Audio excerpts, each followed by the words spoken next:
to Namibia now, where Herero and Nama communities have been commemorating 120 years since the genocide of their forefathers by colonial forces. They held a memorial procession in the town of Luderitz in what's now an annual ceremony. In 2021, Germany's government apologized for the killings, which made up the first genocide of the 20th century, as German soldiers wiped out tens of thousands of Herero and Nama people. But these brutal events were not the first of their kind by the Germans. Over a decade earlier, on April 12, 1893, colonial troops attacked a Nama settlement and killed dozens of residents. Today, Nama descendants want the Hornkranz Massacre, as it's known, recognized as the first genocide against their forefathers. Now, a new documentary shines more light on the event. It uses open source material, descendants' accounts, and 3D visualization to investigate what happened on that crucial day in 1893. The morning of the attack, the chief instructed all his men, soldiers, to leave the village with the expectation that the German soldiers will follow them. Hendrik's Witwer's point of view was the Germans attacked them from that side. So he took his soldiers, the men, and they retrieved here, thinking that the Germans now will follow the men. He always thought that the men will fight only men. And they left the women and the children at the settlement. But what did the Germans did? They attacked the poor ladies and the children. The whole battle was on the other side. The distribution of spent cartridges found during our fieldwork indicates where most of the exchange of fire took place, supporting the oral accounts that the Germans attacked the village directly from the east, killing dozens. The reported number of victims of this onslaught were 88. Almost all, 78 of them, women and children.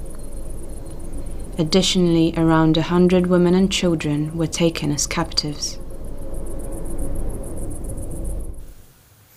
Let's speak now to Sima Luipert from the Nama Traditional Leadership Association. She joins us from Marienthal in Namibia. Welcome to DW News Africa, Sima. Now, why is this incident, the massacre of 1893, not well known today?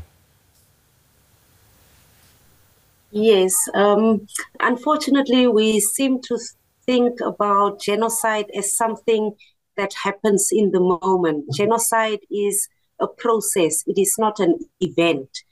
And, you know, the entire colonial project was a project of total dispossession of a people of their land. And it started with 12th of April 1893, when Germany used its military power and also diplomacy to sign protection treaties. When the Nama people said that they are not going to sign any protection treaty, Germany decided that they are going to use force, but this force was not only, you know, a military war, but it was total annihilation. And Kurt von Francois said the mission of the objective of this mission is to completely exterminate the Witbooi Nama people. And so, yeah, this is how the entire genocidal campaign started. A year later, Andreas Lambert from the Kaithawan people of Khobabas was executed by firing squad for also refusing to sign a protection treaty. And 1904 was really just a culmination of resistance by the Nama people and the Herero people, right, against colonial occupation. So this is why this date is so important. But unfortunately, we see genocide as an event and not as a process. And this is what we need to understand also going in future, that genocide does not happen with an event. It happens over time. And so what qualifies this as a genocide, you're saying, is the extermination of the people? Yes, the intent of extermination, he said, Vernichtigung. He said the purpose is to exterminate. Now, exterminate means you are going on a genocidal purpose. Right. So that's what qualifies it for. He did not only say it, he also carried out the intent. So you're pushing to have this official recognition of the Hornkranz massacre as a genocide. What impact would that have both for the Nama community domestically and internationally? The impact that it would have is to question this whole, the whole colonial project.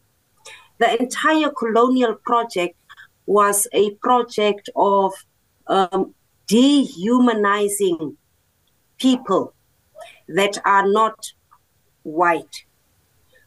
That's what the project was about. And the entire relationship between the global North and the global South is based on the colonial idea of some people and their some people being lesser human beings, but only their resources are good enough in order to build the wealth of the global North. And now the people of the global South are saying, we will not tolerate this anymore. You have built your wealth on our suffering, on our deaths, on our rape, on our dispossession, and this needs to change. Right. And so the entire global North, global South relationship needs to change, and you need to repair. And the way that we see the world and the economy and global politics needs to change, because it continues to operate on the principles of colonialism. We are living in a new colonial system in contemporary politics, and yeah, this is the challenge here. And what Namibia presents through its call for reparations is actually a universal call for reparations from the entire Europe to make right what they have done during the colonial past. As you're taking this message forward, what kind of response have you been getting, both locally from your people, from your government, but also here in Germany as well?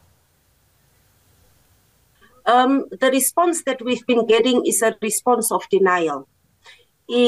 After independence in 1990, the political struggles to come to terms with German colonialism really started to take root, because during the colonial period, before independence, it was South African colonialism. Before that, it was German colonialism. And that period did not allow for the voices of the people to be heard. It was only after 1990. And so in 2006, the Nama and the Herero people joined forces to put a motion in the Namibian parliament through the paramount chief, Riruako. Right. And this motion put in place, mechanisms that we could use to demand. But unfortunately, the governments did not listen to us, because we said we want trilateral negotiations, and the two governments said that they are going to talk bilaterally from state to state. Right. And this absolutely is a violation of our right to free participation and also to free prior informed consent. So yeah, this is where we are. We have put in motion a litigation process against our own government, because we believe that our government is also violating our rights. We have written to the UN special rapporteurs, who have confirmed that our rights are indeed being violated. And we will continue to look for avenues to continue taking Germany also to court. We are not ruling out going to the International Court of Justice, because this is a matter of justice. It is not a matter of development aid. We are not we are not asking for development aid. We are asking for justice. Okay, Sima Luipert, well, that's all we have time for, but we'll have to leave it there for now. Sima Luipert from the Nama Traditional Leadership Association. Thank you very much for speaking to us. Thank you, sir.